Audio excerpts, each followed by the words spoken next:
CCTV में नजर आने वाले शख्स को देखिए। ये वही सलमान है जो एमपी पुलिस की गिरफ्त से लगभग 6 दिनों से दूर है। ये वही सलमान है जिसने 6 साल की मासूम बच्ची के साथ दरिंदगी की सारी इम्तिहान पार कर दी और एमपी पुलिस इसे अब तक ढूंढ नहीं पाई है। मध्य प्रदेश के रायसेन में 2 वीडियो सामने आए हैं इसी आरोपी के, इसी रेपिस्ट के, लेकिन उसके बावजूद जो पुलिस है वो अब तक इसको ढूंढ नहीं पाई है। लोगों का ये भी कहना है कि वो किसी ना किसी के घर में छुपा हुआ है, लेकिन इसके बावजूद पुलिस ढूंढ नहीं पा रही। सलमान की मैं 2 वीडियो आपको दिखाती हूँ। सबसे पहला ये तस्वीर जो आई है, ये जो वीडियो है ये आप देखिए।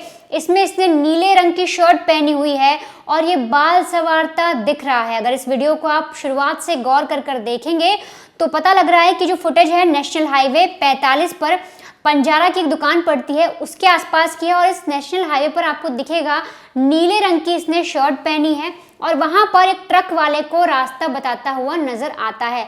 काफी गौर करने पर हमें भी ये दिखाई दिया। एक दूसरी साइड अगर आप सीसीटीवी में देखेंगे एक ट्रक जाता हुआ दिख रहा है और वहां पर सलमान इसी गाड़ी को रास्ता बता रहा है। उसके बाद ट्रैफिक क्लियर होता है, तस्वीर थोड़ी और क्लियर होती है। सलमान जब आगे बढ़ता है तो पूरी तरीके से नीले रंग की शर्ट में इस रेपिस्ट की, सलमान की तस्वीर देखने को मिलती है। यहाँ पर ये बाल संवारता हुआ दिखाई दे रहा है। अब दूसरा फुटेज अगर आप देखेंगे तो ये उसके कुछ देरी बाद का है और इस वीडियो में आप देखिए इसने टी शर्ट पहनी हुई है।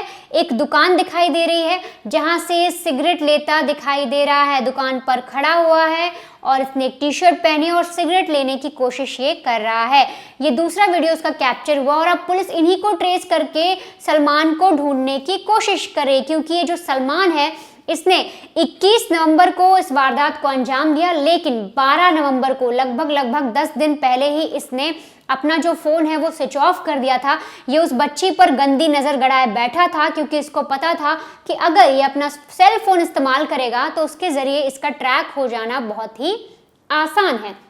रायसेन की जो पुलिस है उसे बड़ी ही आसानी से ढूंढ लेगी और इसीलिए इसने पहले ही सारी प्लानिंग कर ली, प्लॉटिंग कर ली। पूरी एक सोची समझी साजिश थी और बच्ची पर एक गंदी नजर जमा कर बैठा हुआ था, इसलिए उसने सबसे पहले अपना फोन स्विच ऑफ किया और रोज ये मौका देखता कि कभी भी करके वो किसी भी तरीके से उस बच्ची को अपने चंगुल में फंसा पाए।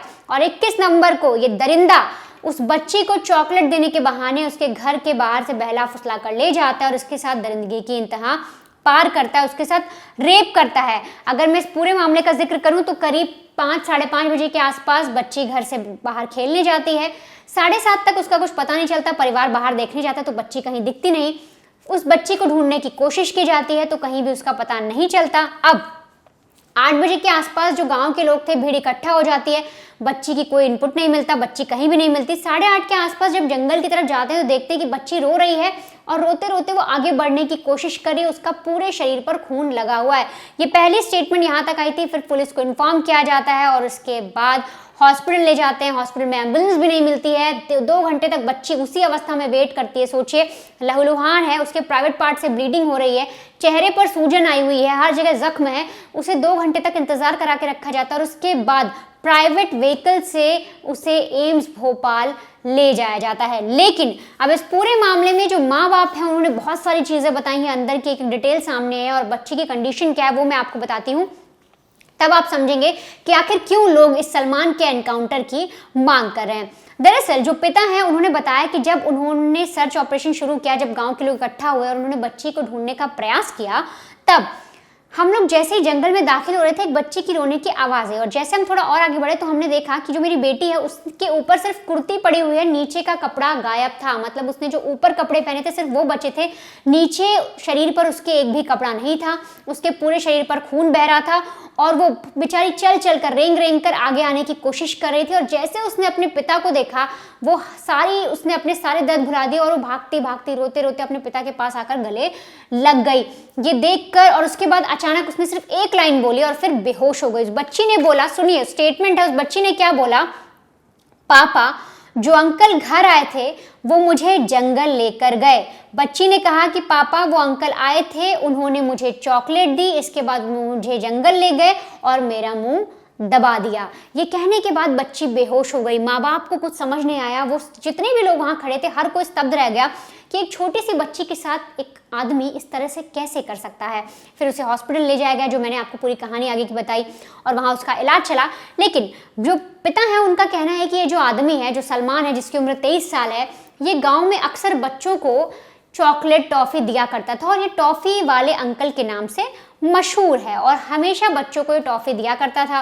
और उसी दिन, जिस दिन इसने वारदात को अंजाम दिया, उस रोज़ बच्ची के पिता से इसने बात भी की है। ये उनके घर पर जाता है, घर पर बोलता है भाभी आप कैसी हैं, भैया आप कैसे हो, बातचीत होती है। इससे पूछा जाता है तुम ठीक हो, एक कप चाय भी पीता है और बाहर आकर उसी बच्ची को किडनैप कर लेता है। जिनके घर ये अंदर गया था उसी बच्ची को किडनैप करता है, उसी बच्ची के साथ इतना घिनौना कृत्य करता है, रेप करता है। और ये सोचिए, उस बच्ची को तब तक तड़पाता है जब तक उसे ये नहीं लगता कि बच्ची अब अधमरी हो गई है। अब इतने तक नहीं, सलमान इसके आगे क्या हरकत करता है। बच्ची को किडनैप करने के बाद जब वो जंगल ले गया, वहां पर उसने जब रेप किया, उससे पहले मैंने आपको बताया प्लानिंग प्लॉटिंग इसने कैसी की थी। फिर ये वहां से फरार होता है क्योंकि इसे पता था कि अगर बच्ची, उससे पहले तो लगा कि शायद बच्ची मर जाएगी, लेकिन जिस तरह से बच्ची का ट्रीटमेंट हुआ, बच्ची ने एक बयान दिया कि जो अंकल घर पर आए थे वही मुझे लेकर गए थे जंगल, तो उससे क्लियर हो गया कि सलमान के बारे में बात हो रही है। जो आसपास बच्चे खेल रहे थे उन्होंने बताया कि सलमान अंकल उसको लेकर गए थे लड़की को, तो इससे भी सलमान की सारी कहानी सामने आई। लेकिन उसके बाद ये फरार होता है तो देखिए कपड़े भी बदलता है। एक जगह नीली शर्ट में दिखता है, फिर टी शर्ट पहनता है ताकि पुलिस इसे ट्रेस ना कर पाए। चालाक बहुत है ये, पुलिस को बेवकूफ़ बनाने की कोशिश भी कर रहा है क्योंकि पहले इसने अपना फ़ोन स्विच ऑफ किया, दोबारा ये कपड़े बदल बदल कर इधर उधर भाग रहा है कि कैसे भी करके पुलिस की गिरफ्त में ये बचा रहे। और ऐसा हो भी रहा है। एक ऐसा इंसान, एक ऐसा आदमी, एक रेपिस्ट जो बड़ी ही आसानी से पुलिस की गिरफ्त से बाहर घूम रहा है, पुलिस उसे पकड़ तक नहीं पा रही। और जो कुछ लोग उसमें बता रहे थे कि वो कहीं ना कहीं उसे किसी ने पनाह दे रखी है, किसी ऐसे आदमी ने जिसकी पहुंच पुलिस तक नहीं है, और इसी वजह से पुलिस उसे ढूंढ नहीं पा रही। अब इस पूरे मामले में जब माँ ने बताया तो माँ ने बताया कि उनकी बच्ची ने सिर्फ कुर्ती पहन रखी थी, खून से पूरी लथपथ थी, और माँ ने ये भी कहा कि उनकी जो बच्ची है उसके गाल पूरी तरीके से सूज गए थे, उसके हाथ सूज गए थे, और तो जो उसका प्राइवेट पार्ट होता है वो भी सूजा हुआ था, और कमर के नीचे इतने जख्म थे कि माँ की बताते बताते उनकी आंखों से आंसू आ गए कि वो नहीं बता पाई, वो नहीं समझा पा रही कि उनकी बच्ची को कितनी यातनाएं दी गई हैं। और यातनाएं मैं इसलिए कह रही हूँ क्योंकि आप जब कंडीशन सुनेंगे ना बच्ची की तो आपकी रूह कांप जाएगी कि आखिर उस बच्ची के साथ कोई ऐसा कर कैसे सकता है, किसी का के दिमाग में इस कदर कैसे जहर फैल सकता है कि वो एक बच्ची के साथ ऐसा काम करे। आप सोचिए, जब डॉक्टर्स ने सर्जरी की तो देखिए उन्होंने क्या क्या बताया। उन्होंने बताया कि बच्ची अब 6 महीने तक तो बच्ची को बेड पर ही पड़ा रहना पड़ेगा। बच्ची 6 महीने तक तो आप उम्मीद छोड़ दीजिए कि वो एकदम ठीक हो सकती है, उसके बाद धीरे धीरे रिकवरी होनी शुरू होगी। डॉक्टर ने बताया कि जब शनिवार को जब बच्ची आई वहाँ पर एडमिट की गई तब उन्होंने सर्जरी की तैयारी की और बाकायदा सारे कॉम्प्लिकेशंस को देखते हुए सर्जरी की गई। और प्राइवेट पार्ट इतनी ज़्यादा तरीके से डैमेज था कि डॉक्टरों को प्राइवेट पार्ट में जो नसें जाती हैं उसके लिए बाईपास करने की ज़रूरत पड़ी। और तो और बाईपास इसलिए किया गया ताकि बच्ची का मोशन आराम से हो सके और उसके प्राइवेट पार्ट में जितनी भी दर्द, जितना भी पीड़ा दी गई है वो धीरे धीरे हील कर सके, धीरे धीरे सुधार हो सके। डॉक्टर्स ने बताया कि इस वक्त बच्ची आईसीयू में है, पूरी तरीके से हील करने की कोशिश कर रही है, लेकिन इसके बावजूद कुछ दिन आईसीयू में रहेगी, उसके बाद फिर से उसकी एक और सर्जरी होगी। 6 साल की बच्ची जिसको इतनी यातनाएं दी गई, एक सर्जरी हो गई है, दोबारा फिर से उसकी एक सर्जरी की जाएगी। डॉक्टर्स ने कहा कि और बच्ची की कंडीशन ऐसी कि उसे तुरंत इन्फेक्शन फैल सकता है, इसीलिए उसे अब हॉस्पिटल से डिस्चार्ज नहीं किया जाएगा, वो लंबे समय तक हॉस्पिटल में रहेगी। उसका इन्फेक्शन, जब डॉक्टर को लगेगा कि इन्फेक्शन नहीं हो रहा है, चीज़ें ठीक हो रही हैं, तब उसकी एक और सर्जरी की जाएगी। फिर उसके बाद भी उस डॉक्टर उसे एग्जामिन करेंगे और तब जाकर अगर वो ठीक लगेगी तो उसे डिस्चार्ज किया जाएगा। सोचिए वो बच्ची कितनी पीड़ा झेल रही होगी, वो बच्ची कितना दर्द महसूस कर रही होगी जिसके साथ उस सलमान दरिंदे ने ऐसी वारदात को अंजाम दिया, उसके साथ रेप किया और उसे अधमरा करके छोड़ दिया। और इस पूरे मामले में पुलिस की गिरफ्त से सलमान बाहर है, लेकिन लोग जो हैं वो सड़कों पर उतर आए हैं, हर जगह चक्का जाम कर रखा है। पुलिस प्रशासन के खिलाफ हर किसी में आक्रोश है। सबका यही कहना है कि तुम उस लड़के को अब तक ढूंढ क्यों नहीं पा रहे हो। और साफ तौर पे जो लोग हैं जिनके मन में आक्रोश है, जिनके मन में बच्ची के प्रति दया है, लगाव है, प्यार है, वो सब यही कह रहे हैं कि उस जल्लाद का एनकाउंटर कर दो। उन सबका यही कहना है कि पुलिस जैसे सलमान को देखे उसके सीने पर गोली चला दे। कुछ लोग तो ये कह रहे हैं कि आप उसे हमारे हवाले कर दो, हम उसे जिंदा गाड़ देंगे। एक बार मैं आपको ग्राउंड रिपोर्ट सुनाती हूँ जिसमें लोग बार बार एनकाउंटर का जिक्र कह रहे हैं। वो कह रहे हैं कि जितनी यातनाएं उस सलमान ने बच्ची को दी हैं उससे कहीं ज़्यादा उस सलमान को मिलनी चाहिए। उसका एनकाउंटर कर दो और उसे जान से मार दो। जितना हो सके, जितनी पीड़ा उस बच्चे को हुई है उस स्तर का ही उसे दंड भी मिले। जी, ये बताइए आप लोग की लगातार 5 दिन हो गए आप लोगों को, और किस तरीके की सज़ा आप लोग अब मांग कर रहे हैं उस आरोपी के लिए? जैसा कि उस लड़की को जितना दर्द हुआ है बस वैसी सज़ा हमें उसे चाहिए, सख्त से सख्त कार्रवाई होनी चाहिए उसके ऊपर। अभी हमें पुलिस प्रशासन, विधायक जी, जनता को लगे कि हाँ ये बहुत खतरनाक है, ऐसा नहीं करना चाहिए। ये हो गया, आगे से नहीं होना चाहिए। तो क्या होना चाहिए?